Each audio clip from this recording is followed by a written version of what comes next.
Proudly বলবো যে আমি 2 সাবজেক্টে ফেল করছি। মাত্র 2 সাবজেক্টে ফেল করছেন, এতে লজ্জা পাওয়ার কি আছে? আপনার উচিত কি জানেন?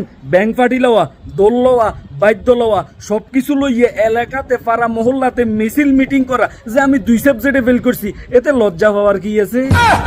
2 সাবজেক্টে ফেল করার পরে মেয়েও খুশি, মেয়ের মাও খুশি, আলহামদুলিল্লাহ। কি বলেন চাচি? 2 সাবজেক্টে ফেল করছে, আলহামদুলিল্লাহ। আমার মেয়ে মাত্র 2 সাবজেক্টে। এইগুলি দেখার পরে, এইগুলি শোনার পরে অনেক ভাইয়ে বলতে পারেন, কি রে হালার মেয়ে পরীক্ষা ফেল করছে, মায়ে লজ্জা পাওয়ার কথা, মেয়ে লজ্জা পাওয়ার কথা, কিন্তু তারা লজ্জা না পাইয়া খুশি হয়ে গেছে। নিশ্চয় তারা টিকটকার, না হলে তো লজ্জা পাওয়ার কথা। জি ভাইয়ারা ঠিকই ধরেছেন, তারা হচ্ছে গিয়ে টিকটকার। মেয়ে টিকটক করে, মায়ে ভিডিও করে। এমনি ব্যাটকে চাইলে বুঝতেন না, হে মুইছে। এইবার বুঝছেন তো ভাইয়ারা, মেয়ে 2 বিষয় পরীক্ষার মধ্যে ফেল করছে।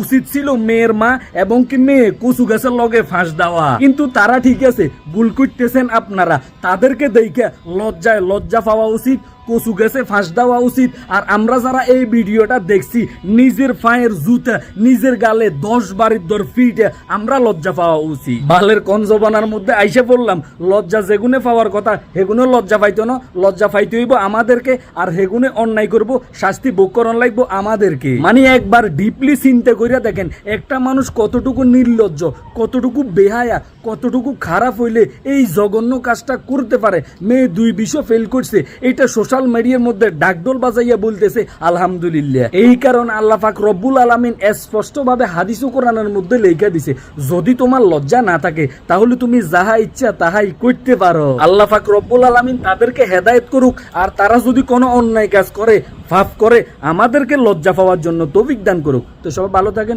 সুস্থ থাকেন, নিজের প্রতি খেয়াল রাখুন। ভিডিওটি ভালো লাগলে অবশ্যই শেয়ার করুন। আল্লাহ হাফেজ।